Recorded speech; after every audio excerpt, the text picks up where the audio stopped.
안녕하세요. 얼마 전 이혼한 30대 여성입니다. 맨날 남의 사연을 듣기만 했는데 오늘만큼은 저도 제 이야기를 하러 왔어요. 이제는 남이 되었지만 그래도 편의상 남편이라고 부르겠습니다. 남편과는 몇 년 전 술자리에서 알게 된 사이예요. 그 술집이 정말 인기는 많은데 자리가 항상 부족한 곳이었거든요. 그러다 보니 어쩔 수 없이 내키지 않는 합석을 하게 되었습니다. 남편은 그 합석한 사람들 중 한 명이었고요. 그때만 해도 남편과 제가 부부의 연을 맺게 될 줄은 몰랐네요. 위트 있는 말투에 유쾌한 성격인 남편은 누가 봐도 좋은 집안에서 자란 사람 같았어요. 하지만 그에게는 누구도 상상하지 못했던 복잡한 가정사가 있었습니다. 사업을 하시는 아버지와 전업주부이신 어머니 밑에서 평범하게 자란 저와 달리 남편은 아주 어렸을 때 일찍이 어머님을 잃었대요. 이후로는 아버님과 할머님의 손에서 자랐다고 했어요. 문제는 남편을 돌봐주셔야 했던 아버님의 건강이 좋지 못했다는 거지요. 게다가 경제적으로도 여유가 없는 상황이었고요. 어쩔 수 없이 아버님께선 성치 않은 몸으로 막노동을 하시며 돈을 버셨고 집안일을 비롯한 남편을 돌보는 일은 할머님의 몫이었다고 합니다. 그래서인지 아버님과 할머님에 대한 남편의 효심은 이루 말로 표현할 수 없을 만큼 컸어요. 저는 이런 남편의 상황이 저희 결혼에 영향을 미칠 거라고 생각하지 않았습니다. 하지만 남편은 저희 부모님이 자기를 어떻게 보실지 몹시 걱정하는 눈치였어요. 저희 집에 인사를 드리러 갈 때 청심환을 2알씩이나 까먹던 남편의 모습이 지금도 눈앞에 선명하네요. 남편의 우려와는 달리 다행히도 저희 부모님께선 남편의 어려웠던 시절을 크게 개의치 않으셨습니다. 오히려 그런 상황에서도 이렇게 반듯하게 자라서 보기 좋다며 남편을 치켜 세워주시더라고요. 참고로 남편과 달리 저는 이미 아버님과 할머님을 몇 번 뵌 적이 있었습니다. 두 분 다 한결같이 저를 예뻐해 주셨기 때문에 남편 쪽 어른들에 대해서 저는 크게 걱정하지 않았습니다. 본격적으로 결혼 준비를 하게 되면서 남편의 재정 상황도 알게 되었습니다. 전에도 연봉이라던가 대략적인 건 알고 있었기에 큰 걱정은 없었어요. 아무래도 아버님이나 할머님 두 분 다 경제활동을 하실 수 없는 상황이었으니 적고 가는 부분도 있었고요. 하지만 그럼에도 불구하고 제 예상보다 훨씬 좋지 못했던 남편의 재정 상황이 당황스럽긴 했습니다. 솔직히 말하자면 친정 부모님께 어떻게 말씀을 드려야 하나 싶더라고요. 하지만 제 염려와는 달리 친정 부모님은 돈이라는 게 원래 있다가도 없고 없다가도 있으니 너무 걱정하지 말라 하셨습니다. 젊은 남녀 둘이서 열심히 알뜰히 살면 못 이룰 게 없다 하시면서 당장 필요한 것들은 당신들이 도와주신다고요. 너무 감사한 일이었어요. 하지만 결혼식을 올리고 얼마 지나지 않아 비극적인 사건이 생겼습니다. 아버님과 남편을 키워주신 할머님 두 분 모두 몇 달 간격으로 세상을 떠나셨거든요. 전 세계적으로 큰 비극을 불러왔던 그 전염병 때문에요. 아버님과 할머님을 2달 간격으로 잃은 남편은 세상을 잃은 사람처럼 보였습니다. 제가 아무리 노력해도 그분들의 빈자리를 채워줄 수는 없었지요. 남편은 아버님이나 할머님께 해드리지 못했던 많은 일들을 후회하고 있었습니다. 특히나 손주를 안겨드리지 못했다는 것에 매우 슬퍼했고요. 설령 허니문 베이비를 가졌다 치더라도 불가능한 일이었다는 걸 알았으면서도 남편의 자책은 저로 하여금 죄책감과 미안함을 갖게 했습니다. 동시에 저는 억울한 마음도 있었는데 이유는 아이를 천천히 갖자고 한 건 남편이었거든요. 다른 남자들과 달리 남편은 아이를 키우는데 적극적으로 관여하고 싶어 했습니다. 가정적이고 다정한 아버지가 되고 싶다나요. 문제는 남편이나 저나 비슷한 수준의 중견기업을 다니고 있긴 했어도 복지나 이런저런 처우를 비교하면 큰 차이가 존재하고 있었습니다. 그래서 남편은 출산휴가나 육아휴직을 좀 더 마음 편하게 쓸 수 있는 회사로 이직을 준비 중이었어요. 일단 자기가 이직에 성공하면 아이를 갖자고 했습니다. 본인도 아버님이나 할머님이 그렇게 일찍이 갑자기 돌아가실 줄은 몰랐겠지요. 그렇다고 해도 제 옆에서 자꾸 아이를 못 보여드렸다며 속상해하니 마치 저를 탓하는 것처럼 들려서 너무 괴로웠어요. 하지만 이 일로 저희가 이혼을 결심하게 된 건 아닙니다. 저희가 이혼을 하게 된 건 이후에 발생한 일련의 사건들 때문이에요. 두 분이 떠나시고 얼마 지나지 않아 돌아가신 줄만 알았던 남편의 어머님께서 저희 부부 앞에 나타나셨습니다. 남편보다 4살 많은 결혼한 신우와 함께 말이지요. 이 두 사람의 등장으로 저희 부부 사이는 완전히 어그러지게 되었습니다. 처음엔 남편도 저도 당신이 친모라고 주장하는 어머님을 믿을 수가 없었어요. 죽은 줄만 알았던 어머님이 살아계실 거라고, 그리고 이렇게 다시 모습을 보이실 줄이야. 누가 상상이나 했을까요? 게다가 남편은 어머님의 얼굴을 전혀 기억하지도 못하는 상황이었습니다. 결국 어머님이란 분께 양해를 구하고 유전자 검사까지 해야만 했네요. 지금 생각해보면 이때부터 어머님은 이미 저를 싫어하셨던 것 같아요. 자기를 의심했다는 이유로요. 검사 결과 어머님은 남편을 낳아주신 친어머니가 확실했습니다. 하지만 여전히 아버님이나 할머님께서 왜 어머님이 돌아가셨다고 거짓말을 하셨는지에 대한 의문은 풀리지 않더군요. 며칠 동안 남편과 상의한 끝에 어머님께 왜 그동안 연락을 하지 않으셨는지 여쭤보았습니다. 그러자 어머님께선 믿을 수 없는 이야기를 전해주셨어요. 아버님이 당신을 때리셨고 그걸 견디지 못한 당신이 집을 나갔으며 이후로 할머님께서 어머님이 아들인 남편에게 몇 번이고 연락하려고 한 걸 회방을 놓으셨다면서요. 솔직히 저는 어머님의 말씀을 믿을 수가 없었습니다. 비록 오랜 시간은 아니었지만 제가 겪은 아버님과 할머님은 정말 좋으신 분들이셨거든요. 무엇보다 어머님 말씀대로 그렇게 나쁜 분들이셨다면 왜 남편에게 아파서 돌아가셨다고 말씀하셨을까 싶더라고요. 얼마든지 어머님을 나쁜 여자, 못된 엄마로 표현하실 기회가 있었는데 말이에요. 게다가 남편보다 4살 많은 신우의 존재도 이해가 되질 않았습니다. 신우와 남편은 생긴 것도 판이하게 달랐고 신우는 유전자 검사 같은 건 절대 안 할 거라고 버텼거든요. 그러면 안 된다는 걸 알면서도 자꾸 이상한 생각이 들었습니다. 제가 너무 막장 드라마를 많이 봤나 싶을 정도로 머릿속이 복잡해져만 갔어요. 하지만 제가 이런 의심을 겉으로 내보일 수는 없었습니다. 아버님과 할머님이 떠나신 이후로 남편에게서는 늘 외로움이 느껴졌었거든요. 그런데 어머님이 오시고 나선 남편이 눈에 띄게 밝아진 모습을 보이더라고요. 어머님의 존재가 남편에게 큰 힘이 되는 눈치였어요. 그렇다 보니 아내된 입장에서 그저 어머님과 잘 지내는 것만이 남편을 위하는 방법이다 싶었습니다. 하지만 이제 와서 말이지만 어머님과 신우, 그 둘과 잘 지내기란 생각보다 훨씬 어려운 일이었습니다. 유전자 검사 이후로 어머님은 말 그대로 기세가 등등해지셨습니다. 일단 이제라도 그동안 못다한 애미 노릇을 해야겠다며 다짜고짜 저희 집에 들어와서 살겠다 하셨습니다. 옆에서 신우도 한다는 소리가 당신은 20살 이후로 계속해서 어머님을 부양했으니 할 만큼 했답니다. 이제 아들인 남편이 어머님을 부양하는 게 도리에 맞는 거라나요.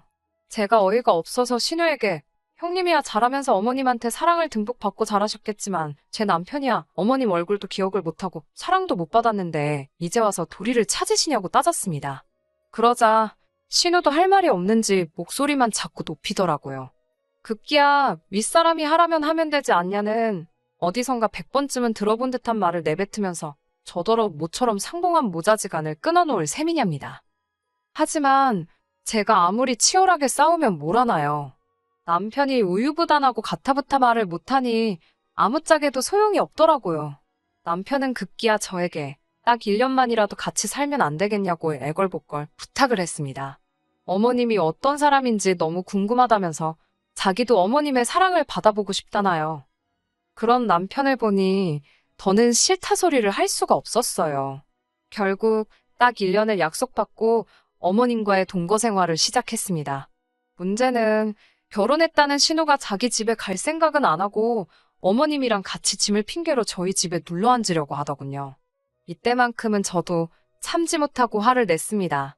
결혼도 했다면서 왜 집에 안 가고 우리 집에 눌러 앉으려는 거냐고 따지고 들었지요.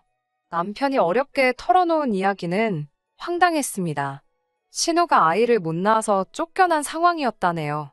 요즘 같은 시대에 아이를 못 낳아서 쫓겨난다니. 같은 여자로서 안쓰러운 마음은 분명히 있었지만 어머님뿐만 아니라 신우까지 같이 데리고 살 수는 없었습니다. 결국 신우도 제 기세에 눌렸는지 저희 집에서 멀지 않은 곳에 위치한 고시원으로 들어가더라고요. 고시원에 있다는 사실도 한참 후에야 알게 되었어요. 어머님과 함께 사는 건 생각보다 훨씬 어려운 일이었습니다. 어머님은 그동안 못다한 애미 노릇이라는 명분으로 5만 가지에 다 간섭을 하셨거든요. 심지어 남편이 메고 나가는 넥타이 색깔까지도 신경을 쓰셨습니다. 현관에서 남편을 배웅하는데 어머님이 저와 남편 사이에 서서는 넥타이를 다시 가져오라 하시고 손수 남편 머리를 만져주셨습니다. 신혼생활에서 제가 소소하게나마 즐기던 것들을 당신이 다 하려고 드셨지요. 이걸 어떻게 받아들여야 하는 건지 감이 안 오더라고요. 무엇보다도 남편이 어머님의 그런 행동들을 즐거워하는 눈치였습니다. 그러니 제가 서 있을 곳이 하루가 다르게 줄어드는 느낌이었어요. 그런 어머님과의 동거 생활로 한껏 지쳐가던 올해 봄이었습니다. 몸이 영 좋지 않았는데 짐작가는 바가 있어 임신 테스트를 해보게 되었네요. 그리고 제가 아이를 가졌다는 사실을 알게 되었습니다. 솔직히 말하면 기쁨과 떨떠름한 마음이 반반이었어요. 저는 일단 남편에게 제 임신 소식을 따로 알렸습니다. 남편은 제 예상보다도 더 기뻐해 주더라고요. 아버님과 할머님께 못한 효도를 이제라도 할 수 있게 되었다면서 저더러 너무 고맙다 했습니다. 하지만 어머님의 반응은 지금 다시 떠올려도 정말이지 큰 상처로 남아 있습니다. 어머님은 일단 소위 밥상머리에서 남편이 재수없게 아버님과 할머님 이야기를 꺼냈다며 노골적으로 기분 나쁜 티를 내셨습니다. 사실 어머님은 돌아가신 아버님과 할머님을 대놓고 미워하고 싫어하셨어요. 반면에 남편은 자신을 키워주신 분들이고 그분들께 큰 사랑을 받았기 때문에 그런 어머님의 반응을 받아들이지 못했지요. 어머님이 그런 반응을 보이실 때마다 이러지도 저러지도 못하는 남편을 보면 참 안쓰러웠습니다. 남편은 어머님과 정말 잘 지내고 싶어 했거든요. 마치 돌아가신 아버님과 할머님이 자기를 가엾게 여겨 어머님을 보내주신 것 같다면서요. 제가 보기엔 말도 안 되는 소리였지만요. 결국 어머님께 축하한다는 말 한마디 제대로 듣지 못했습니다.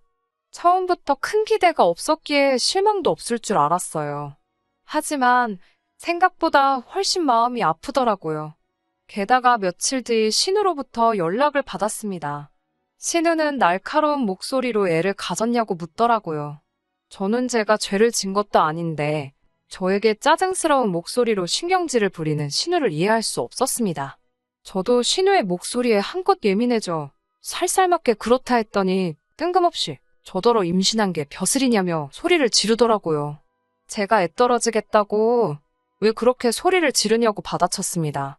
그러자 저더러 계속 그렇게 애 가진 유세를 부릴 거냐며 알아듣지도 못할 소리를 떠들어대더니 혼자 전화를 끊어버리더군요. 이때만 해도 별 미친 여자가 다 있다 싶어서 상종을 말아야겠다 싶었습니다. 그날 밤 저는 남편에게 살면서 가장 황당한 소리를 듣게 되었습니다. 남편은 참담한 얼굴로 저를 쳐다보더니 이번엔 저희가 양보하자 했습니다. 제가 뜬금없이 뭘 양보하냐고 물으니 신우가 먼저 아이를 가질 때까지 기다려야 할 것 같다대요. 원래 눈치도 빠르고 말귀도 잘 알아듣는 저인데 이때만큼은 도대체 남편이 무슨 소리를 하는 건지 알 수가 없었어요. 남편은 계속해서 말 같지도 않은 소리를 이어갔습니다. 어머님이 하신다는 소리가 제가 신우가 애를 못 가져서 쫓겨난 걸 뻔히 알면서 신우 한 방 먹이려고 임신을 한 거냐며 노발대발 하시더랍니다. 그러면서 신우 상처받을 건 생각 안 하냐고 남편에게도 굉장히 뭐라고 하셨다는 거예요. 그게 무슨 말도 안 되는 소린지 어이가 없더라고요. 제가 남편에게 그 말을 믿냐니까 당연히 믿지 않는다면서도 아이는 언제든지 또 가질 수 있지 않냐입니다. 저나 자기는 아직 한참 젊으니까 이번엔 포기하자더군요. 뭐라 할 말이 없었습니다. 제가 그래서 지우자는 거냐고 물었더니 일전에 어머님과 같이 살자며 애걸복걸하던 때와 마찬가지로 또 저에게 나약한 모습을 보이더군요. 그러면 어떻게 해야겠냐면서요. 자기는 어머님도 누님도 저도 다 소중하다면서 이번 한 번만 저더러 이해해달라고 어린애처럼 우는 게 아니겠어요? 저는 남편의 그런 모습에 어처구니가 없었고 더는 믿고 살 수 없겠다 싶었습니다. 결국 다음날 남편에게 말하지 않고 혼자 병원으로 향했어요. 친정 부모님에겐 아직 제가 임신했단 이야기도 하지 않았던 터라서 솔직히 다행이다 싶더라고요. 친정 부모님 가슴에 대못을 박지 않아도 된다 생각하니 그나마 마음이 낫더라니까요. 병원에 도착해서 일단 이런저런 검사를 받기 시작했습니다. 사실 테스터기만 한번 해보고 일이 바빠 병원도 오지 못했었으니까요. 그런데 이게 웬걸 저는 임신이 아니었습니다. 의사 선생님 말로는 아주 간혹 어떤 이유로 두 줄은 보였으나 임신이 아니거나 자연유산이 되는 경우가 종종 있답니다. 이건 뭐 웃어야 할지 울어야 할지 그래도 이렇게 된 거 남편에게는 수술한 척 해야겠다 싶었습니다. 솔직히 이때는 저도 남편에게 상처를 주고 싶었어요. 남편은 저더러 어딜 다녀왔냐 물었고 저는 최대한 피곤하고 힘든 모습을 보이며 당신이 원하는 대로 했다고 했습니다. 그러자 남편은 제가 임신했을 때보다 더 반가운 표정으로 정말 저 같은 여자는 세상에 없답니다. 소름이 끼치더라고요. 어머님이라고 별반 다를 바가 없었습니다. 당분간 당신 딸에게 시간을 주잡니다. 일단 신우만 임신하고 나면 제가 하고 싶은 대로 하라나요. 제가 어머님을 바라보며 그런데 집에서 쫓겨난 주제에 무슨 수로 임신을 하냐고 물으니 어머님이 허를 찔린 듯한 표정으로 절 바라보셨습니다. 제가 아무 남자나 붙잡고 그걸 할 것도 아니고 혼자서 무슨 수로 애를 갖냐고요. 못 갖는 게 정상 아니냐고. 그리고 전부터 궁금하던 건데 왜 신우만 데리고 나가셨냐고 물었습니다. 혹시 남편이랑 신우랑 배다른 남매인데 다아버님 자식이라고 거짓말해서 키우시다 들킨 거 아니냐고 따져댔지요. 지금 생각해보면 저도 할 말 못할 말 안 가리고 마구잡이로 했네요. 어머님은 뭐라고 제대로 대꾸도 못하시곤 오로지 욕만 하고 계셨습니다. 저더러 네가 뭘 아냐면서 함부로 떠들어대냐고요. 남편도 그제서야 설마 하는 표정으로 어머님을 보더라고요. 정말 그런 생각을 한 번도 안 해봤나 싶어서 제가 더 어이가 없었습니다. 어디 막장 드라마에서나 볼 법한 대화가 오가고서 저는 모든 것에 환멸을 느꼈고 결국 남편에게 헤어지자 했습니다. 남편은 아이야 또 가지면 되는 건데 이런 일로 무슨 이혼을 하냐고 그러더군요. 저는 남편에게 처음부터 당신 애를 가진 적도 없었고 앞으로 가질 생각도 없다고 했습니다. 그토록 사랑하는 시어머니랑 신우랑 알콩달콩 오순도순 살아보라고 없는 추억 쥐어짜내가면서라고 소리를 질렀지요. 그러자 어머님께선 저더러 말 잘했다며 당장 이 집에서 나가랍니다. 어이가 없더라고요. 제 집에서 제가 왜 나가냐고 어머님이랑 남편이 나가시라 소리를 쳤더니 어머님이 순간 벙찐 표정으로 절 바라보셨습니다. 남편이 그래도 이렇게 내쫓으면 안 되는 거라고 그럼 자기들은 어딜 가냐고 자기만 나갈 테니 어머님은 재워달라는 헛소리를 하더군요. 눈물 나는 효심에 어처구니가 없었지요. 그 와중에 어머님은 이 집이 남편 집이 아니냐면서 황당한 표정을 지어 보이셨습니다. 그러더니 제 애비나 똑같다며 개털이냐며 전에는 보인 적 없던 눈초리로 남편을 째려보셨습니다. 남편이 절 포기하고 대신 잡은 어머님이란 동아줄은 말 그대로 썩은 동아줄이나 다름없었지요. 결론부터 말씀드리자면 저는 저대로 남편과 이혼을 했습니다. 남편은 저까지 자기를 버리면 자기는 어떻게 사냐며 거의 제 바지가랑이를 붙잡고 늘어졌다 표현해도 될 만큼 저에게 매달렸어요. 하지만 남편이 불쌍한 것과는 별개로 도저히 더 이상 부부로 살 수 없겠더라고요. 그에겐 제가 넘버원도 아니었고 앞으로도 언제든지 다른 사람이나 다른 것들과 대체될 수 있다고 생각하니 더 이상 남편 곁에 머물고 싶지 않았습니다. 이후로 들리는 소문에 의하면 어머님은 또다시 신우만 데리고 야반도주를 하듯 남편을 떠났답니다. 들은 바로는 두 사람이 남편 신용카드도 들고 도망가서는 한동안 마음대로 썼다나 봐요. 글을 적는 지금도 한심해서 한숨만 나오네요. 제 신부가 고약한 건지 어쩐 건지는 몰라도 헤어진 전 남편에게 잘 살아라, 행복해라 같은 덕담은 못하겠습니다. 그냥 앞으로 제 눈에는 안 띄었으면 좋겠네요. 어머님이나 신우도 마찬가지고요. 각자 신경 끄고 살자고요. 제발. 끝까지 들어주셔서 감사합니다. 오늘의 사연은 여기까지입니다. 구독과 좋아요, 알람 설정 부탁드리고 더 좋은 사연으로 다시 찾아뵙겠습니다. 감사합니다.